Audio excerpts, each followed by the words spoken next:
रहस्यों से भरी इस दुनिया में आज भी कई ऐसे रहस्य हैं जिन्हें कोई नहीं सुलझा पाया है।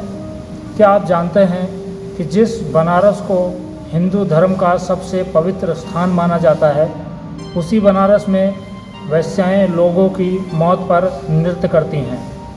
एक तरफ जहां लोगों की चिता जल रही होती है और लोग अपने को खोने का गम मना रहे होते हैं, वहीं दूसरी तरफ वेश्याएं नृत्य करती हैं। इसके पीछे का क्या कारण है और ऐसा वो क्यों करती हैं, आज मैं आपको इस वीडियो में बताने वाला हूँ।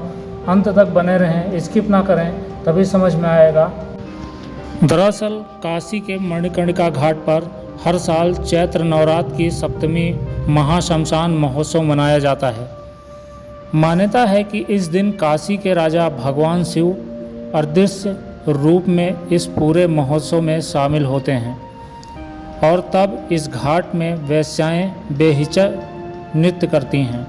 यानी कि एक तरफ चिता की लपटें उठ रही होती हैं तो वहीं दूसरी ओर वेश्याओं के घुंघरुओं की झंकार बज रही होती है। मणिकर्णिका घाट पर लोगों के रोने और तबले की थाप का यहाँ अनोखा संगम सभी को हैरान कर देता है। कहा जाता है कि इस नाच गाने के जरिए वेश्याएं महादेव के लिए अपनी भक्ति भावना प्रकट करती हैं। उनका मानना है कि सभी को तारने वाले भगवान शिव क्या उनकी इस सेवा को स्वीकार करेंगे, क्या उन्हें इस नरक से बाहर निकालकर मोक्ष का अधिकारी नहीं बनाएंगे।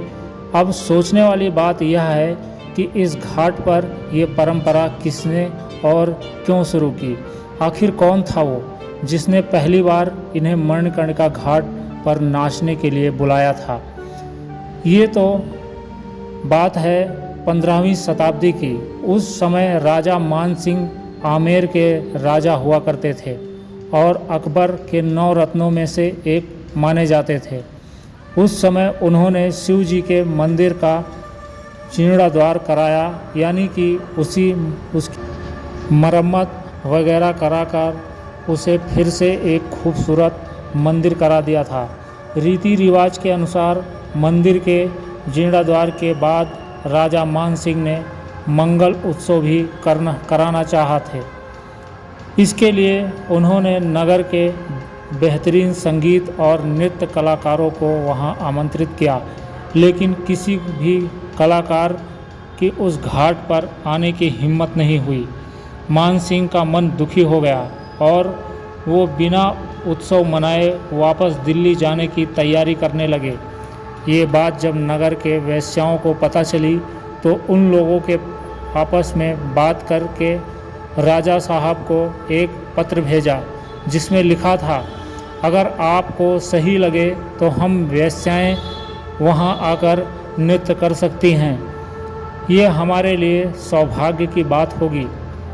राजा मान सिंह पत्र पढ़कर बहुत खुश हुए और उन्होंने पूरे मान सम्मान के साथ रथ भेजकर वेश्याओं को घाट पर बुलाया। वहां आकर वेश्याओं ने दिल खोलकर डांस किया और तभी से ये परंपरा शुरू हो गई। इतना ही नहीं, तब से ये मान्यता है कि जो भी वेश्या यहाँ आकर नृत्य करेगी उसका अगला जीवन वेश्या का नहीं होगा, क्योंकि कोई भी स्त्री वेश्या अपनी मर्जी से नहीं बनती है, लेकिन हर वेश्या इस नर्क से निकलना जरूर चाहती है। ऐसी जिंदगी किसी अभिशाप से कम नहीं होती है। मणिकर्णिका घाट पर कहते हैं कि यहाँ कभी चिता की आग कभी शांत नहीं होती। हर रोज़ यहाँ 300 से ज़्यादा शवों को जलाया जाता है। यहाँ पर जिसके भी अंतिम संस्कार होता है उसको सीधे मोक्ष मिलता है। इस घाट में 3000 साल से भी ज़्यादा समय से ये कार्य होता रहा है। मणिकर्णिका घाट में फाल्गुन माह की एकादशी के दिन चिता की राख से होली खेली जाती है।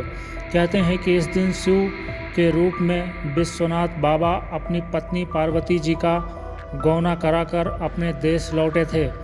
इनकी डोली जब यहाँ से गुजरती है तो इस घाट के पास के सभी अघोरी बाबा लोग नाचने गाने रंगों से इनका स्वागत करते हैं।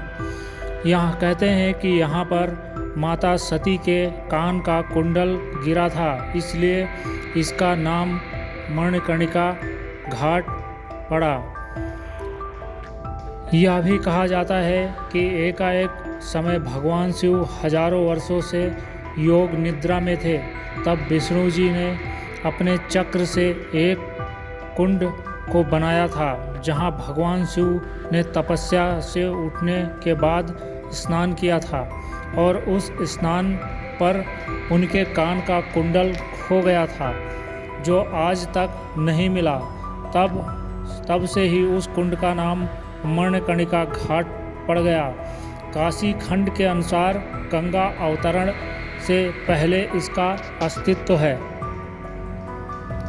प्राचीन काल में मां कर्णिका की अष्टधातु की प्रतिमा इसी कुंड से निकलती थी।